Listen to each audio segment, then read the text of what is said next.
mūsų rinkai, kad visada esi ištikimas, kad iš tiesų tu niekada mūsų neapleidi, kad visada galim su tavim tikėtis kažko netikėto, kad visada galim ateiti atvirom širdim pas tave ir būt nustebinti, būt pripildyti, būt atstatyti Viešpatie, atgaivinti. Dėkoju tau, Dieve, už viską, ką darai mūsų kasdienybei, už visus tos mažus ir didelius palaiminimus. Padėk mūsų dvasiniams akims būti dar plačiau atmerktoms, pamatyti, ką darai mūsų ir kitų gyvenimuose. Padėk mums taip pat eiti atvirom širdim, žengti per pasaulį ir nešti tavo šviesą ten, kur yra tamsa, nešti tavo viltį, nešti tavo džiaugsmą, būti tais kartais kitokiais žmonėm. Padėk mums, Dieve, nepaliaujamai palaikyti akių kontaktą su tavim, Viešpatie. Savo asmeniniam laikė su tavim, Dieve, padėk mums neapsileisti. Nesvarbu, ar vasara, ar žiema, ar chaosas, ar ramybė, Dieve, tiesiog padėk mums neužmiršti, palaikyti to ryšio su tavim, neužmiršti investuoti tą santykį su tavim, Dieve.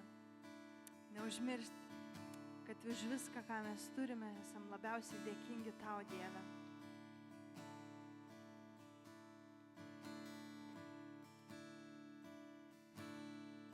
Ir padėk mums taip pat šlovinti tave dabar čia, šioje vietoje, žvelgti į tave, išpažintais žodžių, giesmių žodžiais, tiesiog tas tiesas, kad mes atsiduodami tavo rankas, kad mes šlovinam tave, kad mes dėkojam tau, Dieve, kad viskas, ko mums labiausiai reikia, esi tu, Dieve. Jėzus Kristus vardu visų to meldžiu.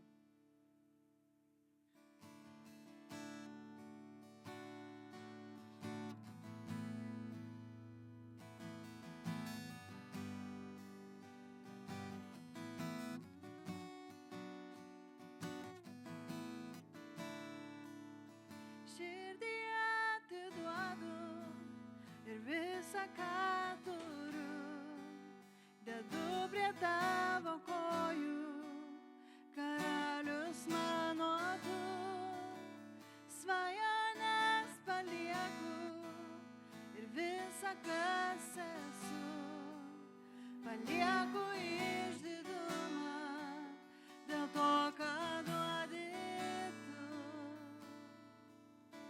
Aš atiduodu viską tau.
Taigi Dieve, laiminam vaikus, laiminam Dieve jų gyvenimus, laimink Dieve kiekvieną šeimą, kad iš tikrųjų Dieve su tavo išmintimi augintos vaikus, Dieve tavo globoje.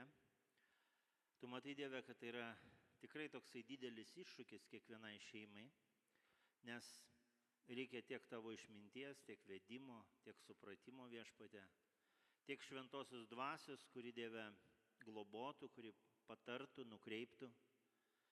Ir todėl Viešpatie Jėzau ateinam pas tave ir trokštam Dieve, kad tavo šventoji dvasia, tavo malonė prisiliestų Dieve prie kiekvieno.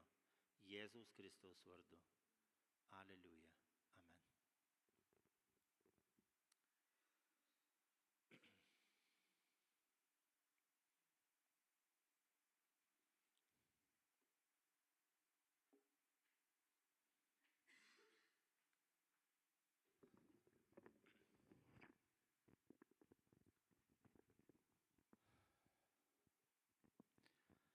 Jo, taigi toks vasaros laikas, daug vyksta visokių dalykų, visokių veiklų, stovyklų, išvykų ir panašių dalykų, bet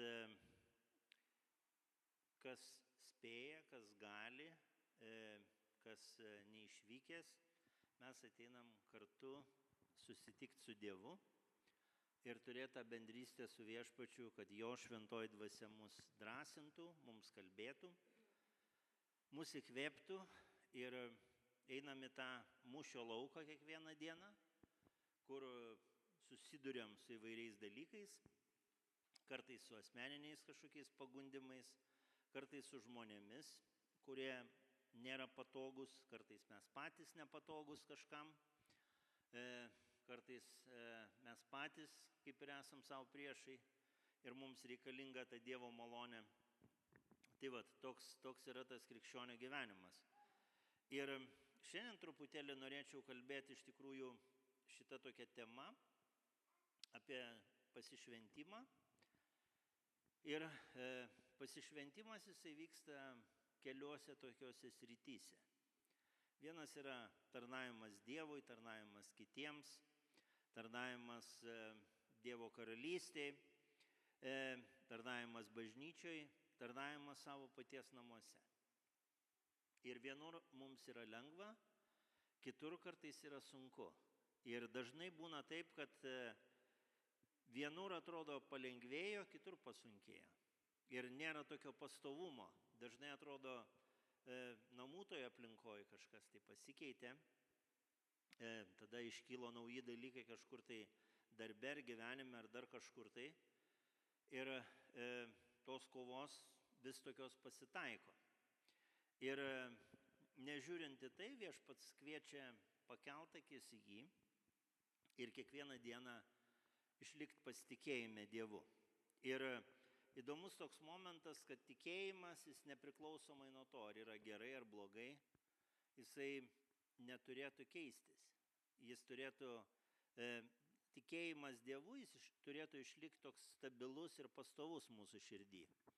Bet tikėjimas dažnai mes randam praktiškai mūsų gyvenimuose, sako, susvyravo tikėjimas. Bet dažnai noriu sakyti, aplinkybės galbūt svyruoja, kažkokie įvykiai, bet Biblijoje mes randam tokį pasakymą, sako, žinau, į ką įtikėjau. Man nekyla abejonės, į ką aš įtikėjau. Aš žinau, į ką aš įtikėjau. Ir žinau, kad tas, į kurį aš įtikėjau, jis yra ištikimas. Nežiūrint jokių aplinkybių, situacijų, jis yra ištikimas. Ir tiek mūsų pasišventimas Dievui, tarnaujant kažkur bažnyčioje, tiek būdant savo šeimoje, jis labai glaudžiai susijęs vienas su kitu. Ir kartais žmonės turi tokį įsivaizdavimą, kad jeigu aš nesu toks šventas, ypatingas, labai tinkamas, labai tobulas, tada aš niekam negaliu tarnauti, aš turiu tik tai atgailauti, spręsti savo problemas ir galbūt kažkada tas tinkamumas ateis. Bet kada mes žiūrim į Dievo žodį, mes randam daugybę ten netinkamų žmonių, kuriuos Dievas tinkamai naudoja. daugybė netinkamų žmonių, kurie galbūt atrodytų dar turėtų pasitobulinti, dar turėtų pasigerinti kažkaip tai. Bet taip, Dievo žodis ir, pavyzdžiui, apaštalas Paulius kviečia į tokį šventumą, bet jisai ragina vytis tą šventumą. Viena iš tokių vietų būtų užrašyta Romiečiams laiškas, 12 skyrius, 1 eilutė. Yra parašyta tokie žodžiai. Galbūt gan tokie žinomi, jie turėtų būti bent jau, kas skaito šventą raštą. Ir čia jisai sako, Dievo gailestingumu aš prašau jūs, broliai, aukoti savo kūnus kaip gyvą šventą Dievui patinkančią auką. Tai jūsų sąmoningas tarnavimas. Atrodytų, galbūt apaštalas Paulius čia kaip ir suklydo. Jis turėjo sakyti, aukoti savo dvasią, aukoti savo dvasinį gyvenimą, o dabar jisai sako, aukoti savo kūnus, kaip gyvą Dievui patinkančią auką. Bet iš tikrųjų daugybė dalykų, ką mes darom, mūsų kūnas tame dalyvauja. Mes nesam atskirti nuo kūno. Jeigu jau mes atskirti nuo kūno, tai greičiausiai jau mes išėję esame iš šito pasaulio. Bet kada mes esam kūne, kūnas turi kartais tokias savybės, jisai kartais tingi, jis kartais pavargęs, jis kartais murmantis, jis kartais nelaimingas. Bet kada mes turim tą bendravimą su Dievu ir mūsų dvasia bendrauja su Dievo dvasia, tai jinai duoda tokius, kaip ir galim sakyti, jinai tampa bosas ir jinai duoda nurodymus kūnui, kad tu paklusk, tu judėk, tu daryk. Ir mes tada einam. Ir kartais, tikrai aš manau, kiekvienas esam patyrę tokį įdomų dalyką, kad mes nenorim, bet jaučiam vidinį raginimą, darom. Ir kada darom, nueinam kažkur, kažką veikiam, kažką tarnaujam, kažkur bendraujam. Ir po to sakom, kaip gerai, kad aš ten buvau. Kaip gerai, kad aš ėjau, kaip gerai, kad aš vis dėlto paklausiau to vidinio raginimo, kur šventoji dvasia mane ragina. Ir vat, ką tai sako? Tai sako tai, kad kūnui galbūt norėjosi visai kitų dalykų. Bet kada tu paklausėjai Dievo dvasios tokio įkvėpimo, tu turėjai visai palaimintą laiką. Ir dažnai, kada mes savo viduje, savo dvasioje esam tokie sveiki, arba taip galim sakyti, atsinaujinę, pripildyti Dievo artumo, dažnai atrodytų netgi tas visiškai pavargęs kūnas ir nelaimingas, taigi jisai ima ir atsigauna. Tu sakai, jaučiuosi pavargęs, bet jaučiuosi toks pakylėtas savo viduje, nes turėjau nuostabų gerą laiką su Dievu. Ir vat mano vidus atsigavo, visas aš atsigavau. Ir dėl to apaštalas Paulius, jisai sako, aukokit savo kūnus kaip gyvą šventą Dievui patinkančią auką. Ir tai, sako, plaukia iš to, kad tai yra jūsų sąmoningas tarnavimas. Labai dažnai žmonės mėtosi tokiom kaip ir frazėm, sako, o, mane kaip dvasia ves. Ir tai nėra blogas pasakymas, bet jis turi daug tokių visokių bet. Už jo stovi daug bet. Nes tuo galima manipuliuoti, tuo galima gudrauti, tuo galima sakyti, elgtis kartais taip, kaip norisi. Nes apaštalas Paulius, jisai kviečia į tokį, sako, sąmoningą tarnavimą, kad tu sąmoningai tarnauk Dievui. Tau duotas protas, tau duotas pilnas suvokimas ir kada tu priimi sprendimą ir tarnauji, tada tu gauni tą palaiminimą. Ir kartais mes nenorim, bet mes darom žingsnį. Ne visada mes, galbūt būna dienų, taip gražiai pavadinkim, kada mes nenorim eiti savo darbus. Būna dienų, kada mes nenorim kažką daryti savo namuose. nors suprantam, kad reikėtų. Ir kartais tu darai ne dėl to, kad nori, bet dėl to, kad tai yra tavo sąmoningumas. Suvokimas, kad tiesiog taip reikia. Ir kartais savo vaikais mes ne visada norėtumėm galbūt viską daryti, ko jiems reikia, arba jais pasirūpinti tiek, kiek reikia. Bet vaikų auginimo ir auklėjimo ir rūpinimosi jais dalis yra tai, kad tu sąmoningai tiesiog kažką dėl jo darai. Tu jį maitini, nes jisai alkanas, tu jį perengi, nes jam reikia to perengimo, tu jį myli ir priimi, nes tiesiog tai plaukia natūraliai iš tavo širdies. Ir tarnaujant Dievui, mes kviečiam irgi būti tokie pilnai sąmoningi, kad jeigu aš Viešpatie atėjau pas tave, jeigu aš kažkada pasakiau, kad aš tau atiduodu savo širdį, aš tau atiduodu savo gyvenimą, tai aš dabar ir gyvenu taip, kaip tas, kuris atidavė tau savo gyvenimą ar savo širdį, o ne tai, kad aš gudrauju. Aš sakau atiduodu, bet aš neduodu. Aš sakau, aš pašvenčiu, bet aš stengiuosi palikti kažką savo. Toks yra žiaurus pavyzdys Biblijoje apie Ananiją ir Safyrą. Buvo du tokie žmonės, Ananijas ir Safyra, ir jie nusprendė padaryti tokį dalyką, paaukoti Dievui auką. Ir ta auka, kaip jie pavadino, kad mes, sako, atiduodam Dievui viską. Bet iš tikrųjų, ką jie darė, jie paėmė, pardavė savo turtą ir atnešė prie apaštalų, sako, kojų tą turtą pardavė ir sakė, mes čia norim prisidėti visą širdim prie to Dievo darbo. Bet tyliai jie dalį to turto nuslėpė ir jie taip pagalvojo, kada viskas praeis, jau visi viską pamirš, mes galbūt tyliai pasimsim tą turtą, kurį buvom paslėpę ir tada laimingai gyvensim. Ir žmonių akyse atrodysim mes tokie faini, tokie geri. Ir pasiekmė to, jeigu taip labai stipriai nesigilinant į tą istoriją, yra jų mirtis, bet pavyzdys yra tame, kad, sako, jūs turėjot pilną teisę atiduoti tik tai dalį savo aukos. Iš vis jos neduot. Duot tiek, kiek norit. Bet jūs, sako, dabar sugalvojot nusidėt, sako, apgaut Viešpatį. Ir vat problema yra ta, kad kartais žmogus jisai nori parodyti kažkaip save geresnį, negu jis yra. Šventesnį, negu yra.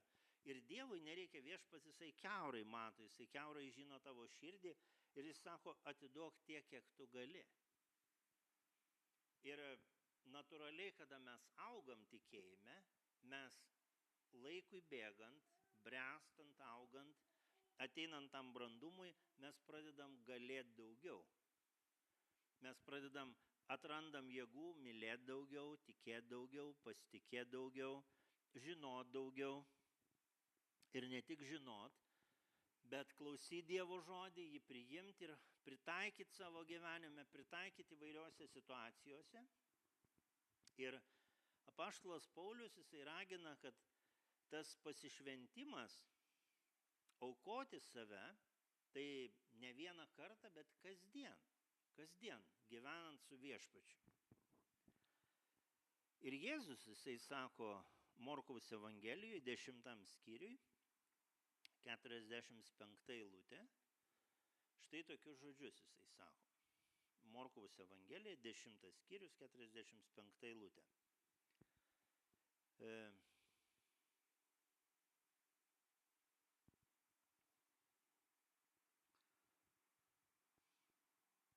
Čia prieš tai Jėzus kalba apie tai, kas jo laukia.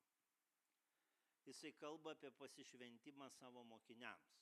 Daug kalba, nes viskas prasideda nuo to, kad jie sutinka žmogų, kuris puola prie Jėzaus ir jisai sako, gerasis mokytojau, duok man patarimą, ką man daryti, kad paveldėčiau amžiną gyvenimą. Ir Jėzus, būdamas toks, galima sakyti, ir tiesus, ir kuklus, jis sako, kodėl mane vadini geru. Iš kitos pusės, čia galima būtų išvelgti ir tai, kad tas žmogus, jis labai nori įsiteikti Jėzui. Jis iš esmės Jėzaus nepažįsta. Jisai pirmą kartą jį mato einantį ir jis puola ir jis staiga nori kažkokią išgauti paslaptį, receptą, kaip išsigelbėti. Ir Jėzus jam labai paprastai sako, žinai, sako įsakymus, nesvetimauk, nežudyk, nevok, melagingai neliūdik, neapgaudinėk, gerbk savo tėvą ir motiną. Ir tasai atsako, mokytojau, sako, aš viso to laikausi nuo savo jaunystės. Nieko naujo nepasakė Jėzau, aš visą tai žinau, aš tai darau, pilnai vykdau. Ir tada Jėzus pažvelgia į jį ir galvoja, aha, tu nori kažką tokio riebesnio, aiškesnio. Sako, Jėzus pažvelgęs į jį, čia taip įdomiai išsireikšta, jį pamilo. Prasme, jis Jėzui pasirodė toks brangus, artimas, mylimas. Ir Jėzus jam sako, gerai, va, aš tau tą paslaptį pasakysiu, sako, vieno dalyko tau trūksta. Eik, sako, parduok visą, ką turi, išdalink vargšams ir turėsi turtą danguje. Tada ateik, paimk kryžių ir sek paskui mane. Kitaip sakant, Jėzus sako, tada grįžk, paimk tai, ką Dievas tau yra skyręs šitam gyvenime ir sek paskui mane. Ir čia problema kokia? Ar problema ta, kad jisai turi daug turto? Ne ta problema. Problema yra ta, kad yra dalykai, kuriuos jis daro ir jaučiasi toks kaip ir teisus, bet yra dalykai, prie ko labai yra prisirišusi jo širdis. Ir Jėzus sako, ateik pas mane tą laisvą širdim, atvira širdim. Ir tada sek mane. Palik savo priklausomybę. Ir vat iš viso to išsirutulioja diskusija. Mokiniai, ir čia būtent Jėzus ir pabrėžia, savo, kaip sunku tiems, kurie pasitikė turtais, įeiti į Dievo karalystę. Čia nekalba apie tai, kad jeigu tu turi turtą, bet tu pasitikė turtu. Žinot, tokia yra nekrikščioniška patarlė, kur pasaulis kartais labai džiaugiasi. Sako, va, kaip yra, iš tikrųjų, kokia yra tiesa. Ir ta patarlė yra tokia, sako, ko negali, sako, pinigai, gali dideli pinigai. Ir tarsi pasakymas čia yra, kad maždaug negali kažkokie tai pinigai, bet labai dideli daug ką gali. Ir pasaulyje tas metodas veikia. Ir Jėzus sako, bet dangaus karalystėje man nereikia tavo prisirišimo, man reikia tavo širdies. Man reikia tokio tavęs, koks tu, kad tu ateitum iš tikrųjų su visu savo nuoširdumu. Ir mokiniai ten pradeda diskutuoti.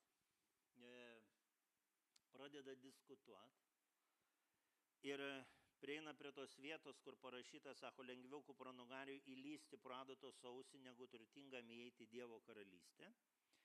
Ir čia viena iš versijų yra tokia, kad yra tie vartai vadinami adatos ausis, ar ne?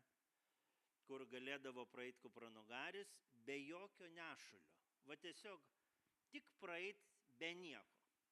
Kada ant jo nėra uždėta jokio ryšulio, jokio nešulio, jokio daikto, jis tada pralenda pro tą vadinamą adatos ausį, pro tos vartus. Bet jeigu tu tik kažką uždėsi, jis užstriks. Ir manoma, kad Jėzus būtent šitą mintį ir turi omeny, kad be jokių priedų tu gali įeiti Dievo karalystę. Tu negali pasimti to seno savo bagažo, senos savo praeities, senų savo priklausomybių, prisirišimų ir taip toliau. Ir tada mokiniai stebėsi ir sako, kas gali būti išgelbėtas. Ir Jėzus jiems duoda tokią kaip ir naują viltį. Sako, žmonėms tai neįmanoma. Bet sako, ne Dievui, nes Dievui viskas įmanoma. Dievas gali tave išgelbėti, Dievas gali tave pravesti pro tos siaurus vartus. Ir kada Petras apsidžiaugia kaip ir galbūt, ir jisai sako, štai mes viską palikom ir sekėm paskui tave, ir jisai maždaug sako, mums tai jau viskas gerai. Ir Jėzus jam neduoda tokio tiesioginio atsakymo, nesako taip. Bet jisai sako jam štai ką, iš tiesų sakau jums, nėra nei vieno, kuris paliktų namus, brolius ar seseris, ar motiną, ar tėvą, ar vaikus, ar laukus dėl manęs ir dėl Evangelijos. Ir jis netgi sako, ir kuris jau dabar šiuo metu negautų 100-eriopai namų, brolių, seserų, motinų, vaikų, laukų, kartu su persekiojimais busimajame amžiuje amžino gyvenimo. Jis taip nesuteikia tokio labai didelio optimizmo, bet jis sako, jeigu tu jau iš širdies pasiekiai mane, jau čia tu gauni tą atlygį, jau čia tu matai tą palaiminimą, tau nereikia laukti kažkada tai. Jau čia tu matai, kad vyksta geri dalykai ir tau ateina tas džiaugsmas kaip kompensacija to, kad tu pavedei Viešpačiui tą savo širdį. Ir tada jisai pradeda pasakoti apie savo nukryžiavimą, apie savo išdavimą. Ir pradeda aiškinti savo mokiniams apie tai, kad bus ir kančios jo gyvenime, bus visokių išgyvenimų. Bet jis tokia tuo pačiu neša labai didelę viltį ir žinią. Sako, šitam pasauliu yra taip, kad, sako, valdovai jūs valdo, viešpatauja ir taip toliau. Bet, sako, tarp jūsų taip neturi būti. Kas iš jūsų nori būti didžiausias, bus jūsų tarnas. Kitoje Evangelijoje, kitoje vietoje yra parašyta, sako, tebūnie jūsų tarnas. Kas nori būti pirmas, bus visų vergas. Ir tada jisai kalba apie save. Sako, juk ir žmogaus sūnus, ta prasme aš, sako, atėjau ne kad jam tarnautų, bet pats tarnauti ir savo gyvybės atiduoti kaip išpirkos už daugelį. Aš, sako, atėjau tarnauti. Ir aš nesuku galvos, koks įvertinimas, kokie atsiliepimai, kokie dalykai. Aš tiesiog darau ir džiaugiuosi.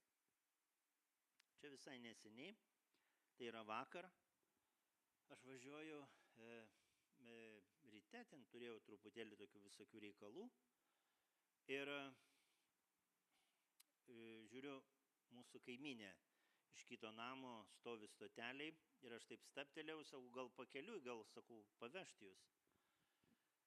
Sako, jo, aš, sako, va, truputį, sako, link Šilainių kažkur, sako, noriu pakliūti, sako, tai atvažiuos, sako, autobusas už 10 minučių, bet, sako, jeigu jūs pavešit, tai man staupysit, sako, visas 20, nes autobusas sustoja, lėtai važiuoja ir taip toliau. Ir mes važiuojam ir taip pradėjom intensyviai kalbėtis, nes kaip ir pažįstami, kaip ir ne.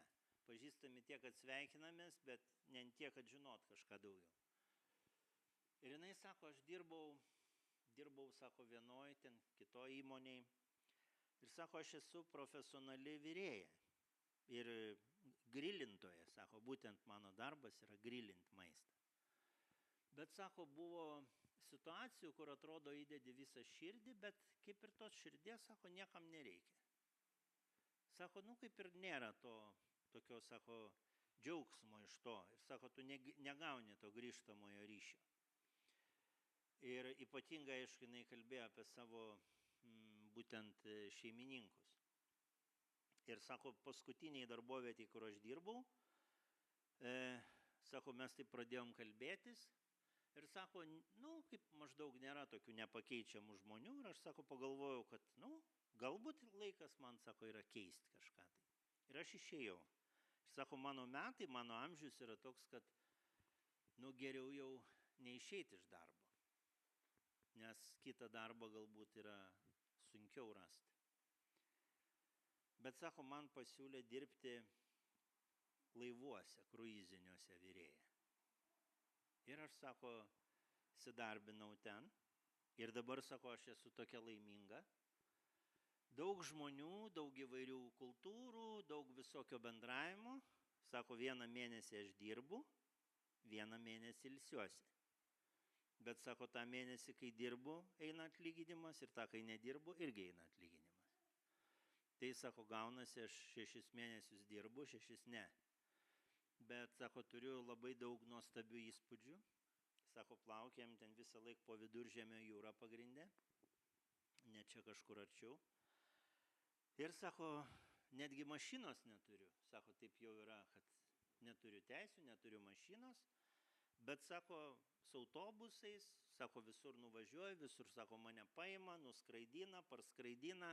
Sako, viskas, sako, yra nuostabu. Ir, sako, aš negalėjau įsivaizduoti, kad dar, sako, vat mano amžiui gali kažkas, sako, pasikeisti taip staiga.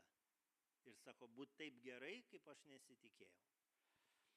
Ir jinai ieškojo to grįžtamo ryšio. Ir tas grįžtamas ryšys, sako, atėjo. Sako, dabar būna, kad žmonės, kuriuos, sako, aš pamaitinu, sako, jos stovi eilėje ir laukia, kad padėkot. Ne tik, kad ten prieina taip atsitiktinai, bet, sako, laukia padėkot. Tai vat. Ir Jėzus, jisai sako, aš atėjau tarnauti. Ir Dievo karalystėje šiek tiek kitokie principai veikia. Mes kaip žmonės kartais norim būti ir priimti, ir mylimi, ir vertinti, ir tai yra normalu. Bet Jėzus sako, aš atėjau tarnauti ir atėjau tarnauti visą širdimi. Ir vat ko jisai tikisi iš tikinčiųjų, jisai tikisi irgi to paties tokio pasišventimo, atviros širdies. Ir kartais žmonės sako, aš neinu į bažnyčią, mano bažnyčia namuose, aš ten ir meldžiuosi, ir skaitau, ir giedu, ir verkiu, ir džiaugiuosi. Bet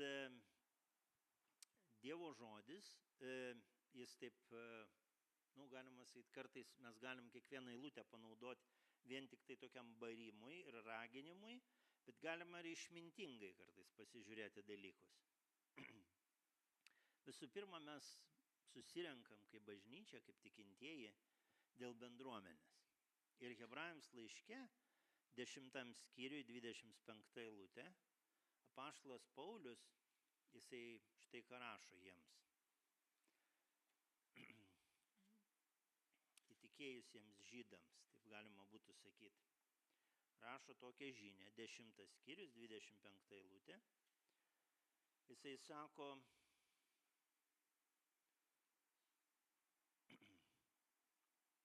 nepleiskit savųjų susirinkimo, kaip kai kurie yra pratę, bet raginkime vieni kitus, juo labiau jo aiškiau regim besiartinančią dieną. Kitur sakoma viešpatės dieną. Taigi ką jisai savo, kas turėtų vykti, kada susirenka tikintieji, kad kartais mes esam kviečiami ir paraginti vienas kitą. Ir aš sakau, raginimo tarnavimas yra pats nedėkingiausias. Įsivaizduokit, jūs, pavyzdžiui, savo namuose, galima sakyti, labai toli neinant, tu kažkur skubi ir ragini savo žmoną. Sakai, greičiau. Ir jinai iš karto tampa laiminga nuo to. Dažniausiai ne. Kada mes raginam savo vaikus, dažniausiai jie irgi nėra labai laimingi. Jie skuba, jie pyksta, jie nervuojasi kartais. Kada mes netgi patys save raginam, kad galvojam, greičiau, Žilvinai, greičiau, jau tu čia kažkur tai nespėsi. Mes irgi stresuojam. Taigi raginimas bet kuriuo atveju. O kada mes ateinam į bažnyčią ir dar ten girdim raginimą, sakom, ne, aš eisiu į tokią bažnyčią, kur niekas nieko neragina, niekas nieko nemato, nieko negirdi, ten ateini, tyliai pabūni ir išeini tyliai. Ir niekas tau nieko nesako. Bet tikslas yra netoks. Jėzus ragina, jo mokiniai ragina, jis ragina savo mokinius. Mes randam Bibliją pilna raginimų. Ir jie nėra pikti, bet jie yra raginimai, kad iš tikrųjų mes, toks yra galbūt neblogas žodis, neapsileistume. O kartais, kai apsileidžiam, truputėlį prabustumėm. Kartais aš galiu pasakyti apie save. Yra situacijų, kada raginimas man truputį iššaukia tokį, ne pyktį, bet kažką panašaus, tokį nepasitenkinimą. Bet po to įvyksta labai įdomus dalykas. Tavyje užsikūrė tokia, bent jau apie save, jeigu aš kalbu, užsikūrė tokia motivacijos mašina. Tu sakai, aha, aš dabar padarysiu. Padarysiu, bet ne tai, kad blogai kažką padarysiu, bet aš dabar padarysiu 10 kartų geriau, negu galima padaryti. Galbūt 2 kartus geriau. Ir tu užsivedi taip, tave užkuria, galima taip sakyti. Ir iš tikrųjų, tas biblinis raginimas, irgi jis turi tokį tikslą. Uždegt tave tarnauti viešpačiui. Uždegt tave mylėti viešpatį, visa širdimi. Ne pusė, ne dalimi, bet visa širdimi. Ir čia, dėl ko apaštalas Paulius taip prašo, matomai buvo išsivystęs įprotis. Čia, kur Hebrajams jisai rašo, išsivystęs buvo įprotis nebelankyti susirinkimų. Atei taip pat, kada labai gerai išsimiegojau, labai gerai pailsėjau, labai gerai jaučiuosi, gal netgi šiandien ir į bažnyčią nueisiu. Ir jisai sako, tegul tai netampa įpročiu, bet sako, raginkim, suprasdami, kad, netgi jeigu ne ta perkeltinė prasme, kad Kristus greit ateis, mes nežinom kada. Tai netgi tiesioginė prasme jis greit ateis, jis dėl manęs šiandien ateis greičiau negu vakar, nes aš jau 1 dieną ilgiau pragyvenau. Jau dėl manęs Kristaus ateimas vis kasdien artėja. Jau vien dėl to man reikia, kad kažkas mane irgi paragintų. Ir kad šventoji dvasia mane paragintų ir per kitus paragintų, kad aš artėju prie dangaus karalystės. Kartais žmonės sako, čia aš irgi atsimenu tokį momentą, kad mano senelis, kada jisai buvo jaunas ir buvo bažnyčioj, tokioj panašioj kaip mes dabar, ir toj bažnyčioj priėjo žmogus ir sako, viešpats greit ateis. Jam tokia žinia. Ir tai buvo kažkur tai 39 metai. Dabar jau yra daug metų nuo to laiko praėję. Bet jo gyvenime viešpats atėjo už kelių mėnesių. Jis tiesiog artėjo karas, artėjo, ta prasme, frontas, taip galima, kaip vadindavo, artėjo okupacija Lietuvos. Bet dar tik tai tokie aidai, kaip sakant, dar gyvenimas vyksta, jisai dirba laukose, labai sušilęs, labai karštos dienos, grįžta iš tų laukų, nusiprausia prie šulinio su šaltu vandeniu, susirga, labai stipriai susirga ir miršta. Ir jam viešpats atėjo kelių mėnesių laikotarpį. Kai kurie bažnyčioje, kurie buvo, sako, va jam viešpats pasakė, kad greit ateis, sako, ir mums reiškia greit ateis, sako, ten buvo kai kurios poros, susižadėję, pasiruošę santuokai, nutraukė, sako, ne, mes jau čia viešpats ateis, nebesiženėkim, vien tik šlovinkim Dievą, vien tik tai dvasinius dalykus, ir vieniši tokie nuseno ir numirė paskui po daug metų. Ir galvojo, neteisybę kalbėjo pranašas. Bet jis kalbėjo tam konkrečiam žmogui, o ne visai bažnyčiai. Tai vat mes irgi nežinom. Mes kartais galim sakyti, viešpats greit ateis, Ir tas greit galbūt tas ir bus, kad į mano gyvenimą jis ateis po 30 metų kokių, ar po kažkiek tai, o galbūt jis ateis po kažkelių mėnesių. Bet apaštalas Paulius sako, raginkit vienas kitą, nes ta Dievo diena apskritai jinai artėja. Ir kada aš savo kaimyną, tokį seną senuką aklą, išgyvenusi pirmą pasaulinį karą, antrą, atsimenu, kalbindavau ant suoliuko, būdamas toks mažas vaikas, ir jisai sako, man 94 metai, aš nieko nematau, sėdžiu, sako, laukiu, ir kada kas prieis, ar praeis, ar pasisveikins. Ir sako, tie 94 metai labai greit praėjo. Aš sako, atrodo, kaip akimirka praėjo. Tai va taip yra. Ir ką toliau mus ragina?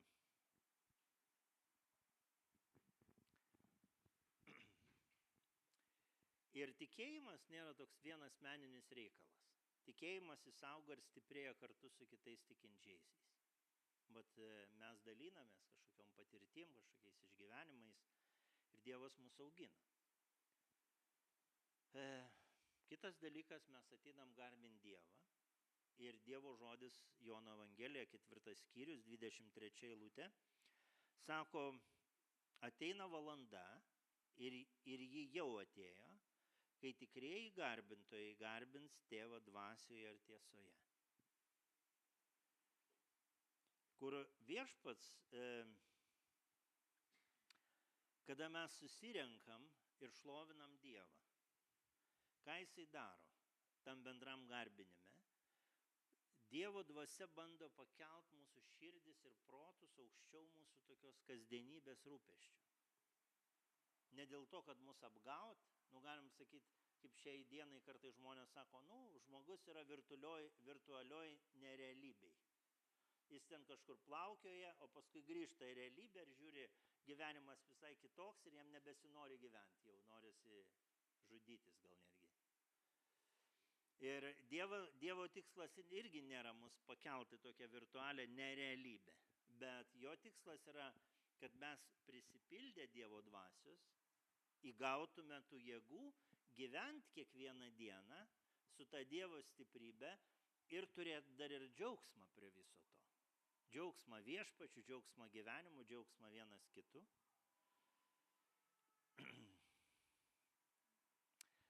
Ir trečias toks dalykas, kuo galbūt ir pabaigsiu, mes ateinam klausytis Dievo žodžio, ne dėl to, kad mes jo nežinotume.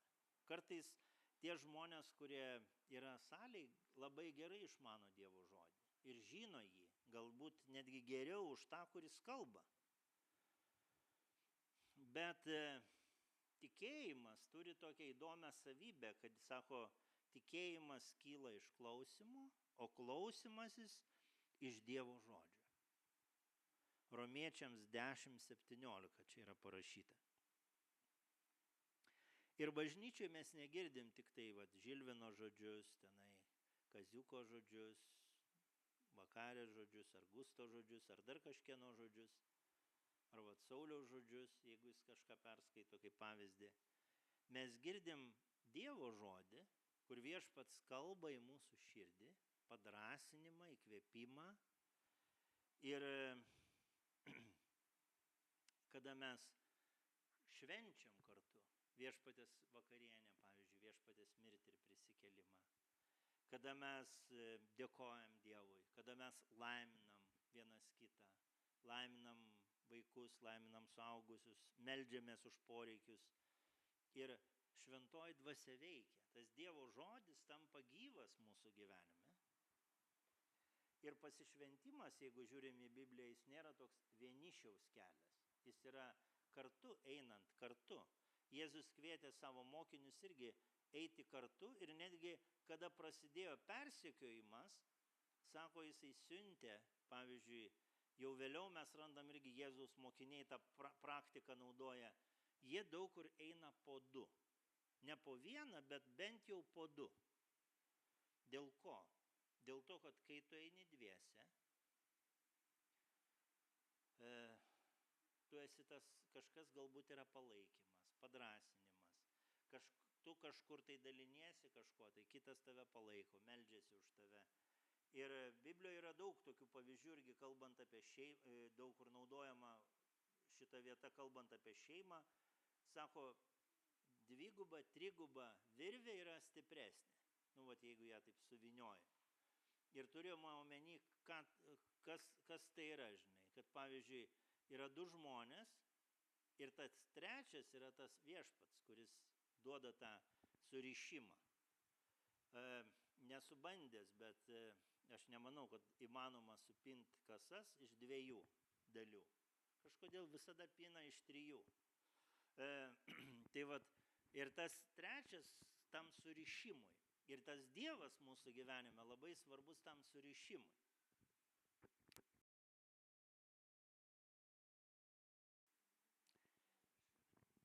Kiekvienas iš mūsų turi unikalius tokius talentus iš Dievo, pašaukimus, melstis, palaikyti, būti Kristaus kūno dalis.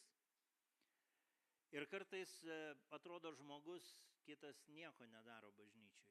Nu, neturi jokios atrodytų matomos tarnystės. Bet kai jo nėra, atrodo, vat kažko tai trūksta. Kažko tai vat to, ką jisai turi savo širdį iš Dievo.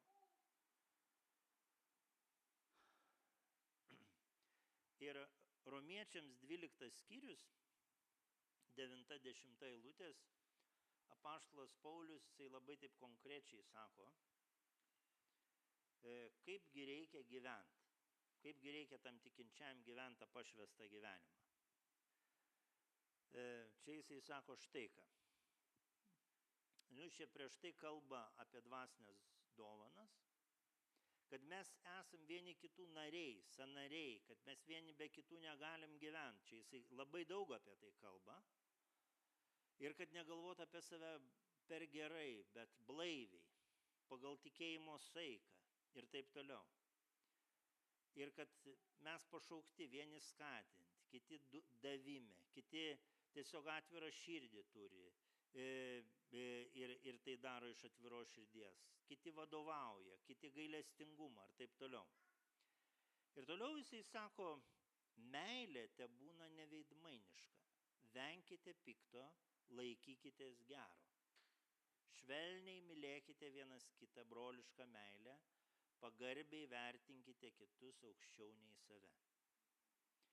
Ir dar netgi iš to, ką mes šiandien kalbėjom apie pasišventimą, sako, uolumu nebūkite tingus, būkite liepsnojančios dvasios, tarnaukite viešpačiui.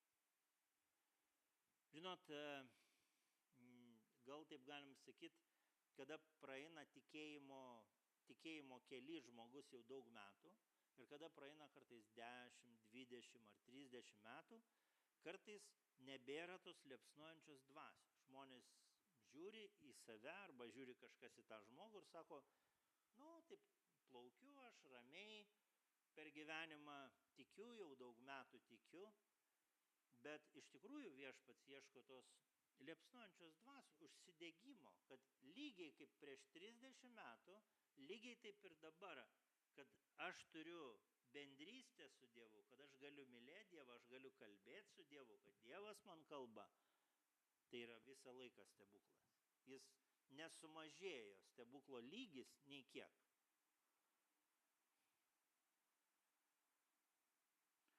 Ir mes gaunam jėgų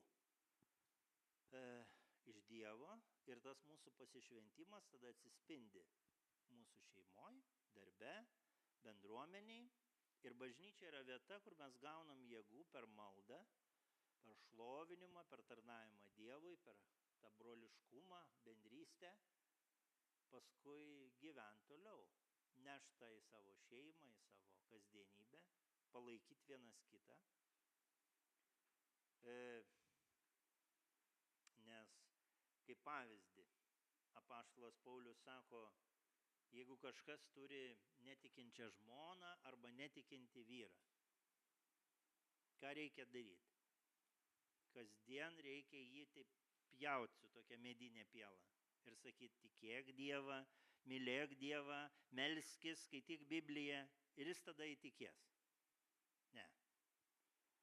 sako atvirkščiai. Tiesiog tą žmogų priimk. tą žmogų mylėk. Elkis su juo kaip su pačiu geriausiu žmogum savo gyvenime. Ir kada jisai matys, kad tu nenori jį pakeisti, bet tu nori jį mylėti ir priimti, Dievas kalbės jo širdį ir sakys, gal ir visai neblogi tie dalykai yra tas tikėjimo dalykas. Ir jo širdis atsivers. Labai ramiai, labai paprastai, labai natūraliai. Ir Dievo žodis taip pataria. Ir kartais didelė bėda, didelė problema yra, kada mes labai norim išgelbėti žmogų. Mes norim jį kažkaip per jėgą įtraukti Dievo karalystę. Baigsiu tokią linksmą istoriją. Mergina sako, vis ateina pas mane mano viršininkas ir sako, pritrauk daugiau žmonių. Jinai ten dirba kažkokioj, tokiam salone, ten prekiauja kažkokiais baseinais, kažko tai dar. Tokia prekė, kurios kasdien nereikia ir ne visiems reikia. Ir vaizdas toks, ta mergina išbėga į gatvę su servetėlė, matomai tokia truputėlį pašlakstyta migdomaisiais kažkokiais, griebė pirmą pasitaikiusi žmogų, tempia į savo biurą, įmeta į tą baseiną ir ten po apačią parašyta, sako, vieną jau pritraukiau. Ir toks kaip ir jumoras parodytas, kad drastiškais būdais kartais mes bandom ir į Dievo karalystę pritraukti. Per jėgą, per pyktį, per dar kažką. Ir aš žinau atveju, kada labai drastiškais būdais žmonės skelbia Evangeliją ir kitas žmogus įtikėja. Bet daugiau atvejų yra, kada mes tiesiog rodėm meilę, rodėm priėmimą, rodėm širdį ir tiesiog meldėmės ir pasitikėjom Dievu ir Jisai tą darbą padarė. Kaip kažkada pasakojom, toks mūsų draugas Olandas, sako, aš turėjau kaimyną, kur kasdien mes, ne kasdien, bet sako, laiks nuo laiko taip susitikdavom, pabendraudavom, sako, pasikviesdavom į svečius, kažkokius pietus, pabendravom, pašnekam ir šnekam apie daug įvairiausių temų. Ir vieną dieną, sako, praėjus 15 metų, jisai sako, mes norim, sako, rytoj su savo šeima visą ateit pas jūs į bažnyčią. Sako, mes norim lankyti jūsų bažnyčią, mes norim, sako, pasikrikštyti jūsų bažnyčioj, mes norim, sako, įsilieti į tą krikščionišką gyvenimą. Ir sako, man pačiam buvo toksai didelis šokas. Kaip? Sako, 15 metų mes, sako, žiūrėjom į jūs, stebėjom, sako, kas vyksta jūsų gyvenime ir supratom, kad jūs mylit Dievą. Ir sako, kad mes irgi norim jį mylėti. Tai vat kartais Dievas taip veikia. O kartais tu sutinki žmogų gatvėj, pasakai jam kažką, jisai ateina. Iš karto. Tai vat, kaip vienas mūsų draugas, mes čia per stovyklą klausėm, buvom grupeliai ten, ir klausėm, sakom, kaip jūs susipažinot su žmona. Sako, ten labai įdomiai. Sako, žmona atsitrenkė į mano mašiną, sako, būsima žmona. Sako, jin atsitrenkė į mano mašiną, paskui mes susipažinom ir paskui mes apsivedėm. Sako. Tai va, tai nevažiuokit labai atsargiai. Jeigu norit sukurti šeimą, taip reikia atsargiai, bet ne per daug. Iki pusės spaus tik tai stabdį. Kad šiek tiek atsitrenkti. Tai ką, Dieve, dėkojam tau už tavo gerumą, už tavo meilę, už tavo šventąją dvasią. Ir meldžiam Viešpatie Dieve, palaimink kiekvieną, praturtink kiekvieną savo malonę, savo šventąją dvasią. Ir tegul mūsų širdis, Dieve, būna atviros tau, atviros tavo žodžiui, tavo tiesai. Tu, Dieve, esi tas, kuris keiti gyvenimus, keiti širdis, ateik ir būk mūsų viešpats. Ateinam, Dieve, pas tave maldoje. Ir prašom, šventoji dvasia, vesk mus, šventoji dvasia, kalbėk mums, šventoji dvasia, ragink mus, patark, įkvėpk, kada mes apsileidžiam, pažadink mus. Ir būk mūsų viešpats, Dieve, dėkojam tau.